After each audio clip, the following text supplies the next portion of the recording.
r/NoSleep. Posted by u/relative tourist 7974.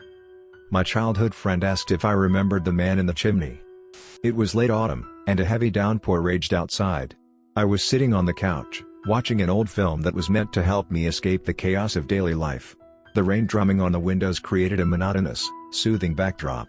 The warmth of the apartment and the soft hum of the film slowly lulled me into a state of blissful relaxation. Suddenly, however, my moment of peace was interrupted by the sound of my phone ringing. I glanced at the screen and saw a name I hadn't seen in years, Henry. "Hello?" I answered hesitantly, wondering what could have prompted him to call now. "Hi, Tom. It's me, Henry. We haven't seen each other in a long time. Do you have a moment to meet up?" His voice carried an unsettling tone, something that made my heart race. "Of course, Henry. Is something wrong?" I asked, trying to hide my surprise. "This isn't a conversation for the phone," he said, his voice filled with concern. Something in Henry's voice told me this wasn't just about catching up on old times. We arranged to meet at a small cafe that we both remembered from our youth. It was a place we frequently visited before our paths diverged. I waited there, watching the raindrops fall, until I finally saw him entering. Henry looked different from how I remembered him, pale, with deeply set eyes, and something unsettling in his movements. We sat across from each other, and I ordered coffee, trying to control my thoughts. "What's going on, Henry? You look like you've seen a ghost," I said with a slight smile that quickly faded when I saw his expression. "Tom, I need to tell you something. Something that's been tormenting me all this time," he began, his voice trembling. "Do you remember the man in the chimney?" I knew this would be a difficult conversation. I felt a cold shiver running down my spine, and my heart began to beat faster. Everyone has events in their life that remain etched in memory forever, like stone carvings. For me, such a memory was the summer camp I attended with my best friend Henry when we were 11. It was a time of carefree laughter and fun, but those days also hid something dark, something related to an old wooden cabin in the middle of the forest. The cabin had a high, gloomy chimney that still haunts my dreams. It was many years ago. Henry and I were excited about the prospect of 2 weeks of adventures, away from everyday life.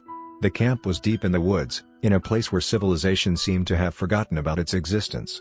The cabin we were to stay in was old, surrounded by a mysterious aura. At the end of the cabin was a chimney that seemed out of place at first glance, like a relic from the past. Inside, the cabin seemed cozy, with 2 beds on either side, but something caught my attention: doors in the middle of the room. I approached and opened them with a creak.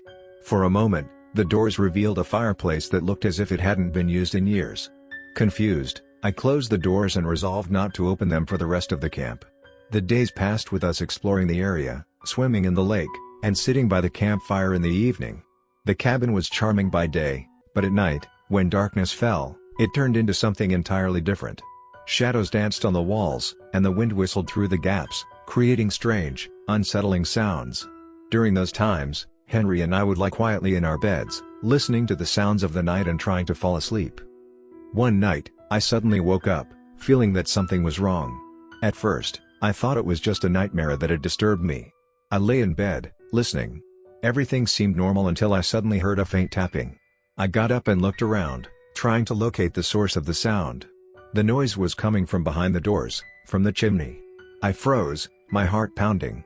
Slowly, I opened the doors and looked at the fireplace, and I saw something that made my hair stand on end. In the moonlight coming through the window, I saw a thin, pale hand emerging from the darkness. I held my breath, unable to believe my eyes.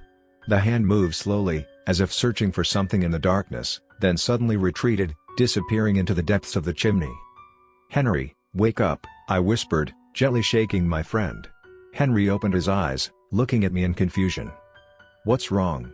he asked, rubbing his eyes. "I saw something in the chimney," I replied, pointing to the spot where I had just seen the hand.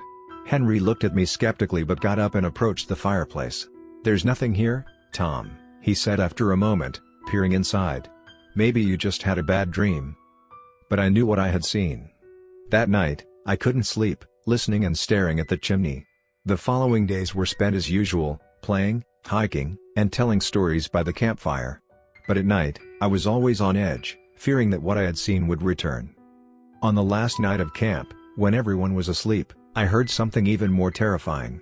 It was a whisper, soft and barely audible, as if someone was speaking to me from the depths of the chimney. I moved closer, and the voice became clearer. I pressed my ear to the door and then I heard it. "Don't peek." I froze with fear, my mind screamed at me to run, but my legs wouldn't move. Henry eventually woke from his restless sleep, interrupted by my unsettling sounds. He got out of bed, his movements full of irritation. His sleepy eyes looked at me with frustration, and his posture was tense. "Tom, what are you doing in the middle of the night?" he asked, his voice showing annoyance. I couldn't respond, just staring at those cursed doors. At that moment, the whispers ceased, replaced by scraping sounds coming from inside the chimney. "Look, Tom, it's just your imagination.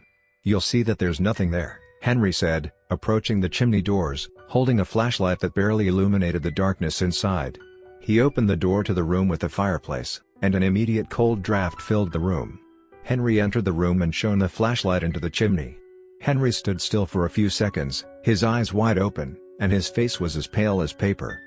His breathing became rapid and shallow, and his body trembled with fear. I saw his hands starting to shake, and the flashlight barely held in his grasp. It seemed his mind couldn't process what he saw. Suddenly, Henry ran out of the room.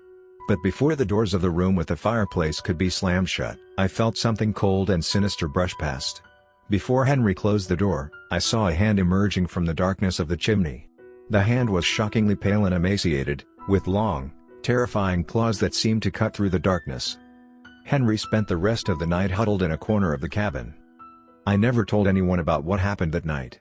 As far as I know, Henry did the same, although we hadn't agreed to keep it a secret.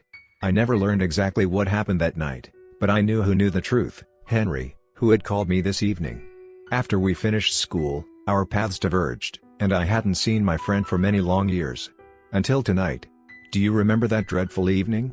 That's when our lives changed forever, especially mine, when that evening I shone the flashlight into the chimney and saw. "What did you see?"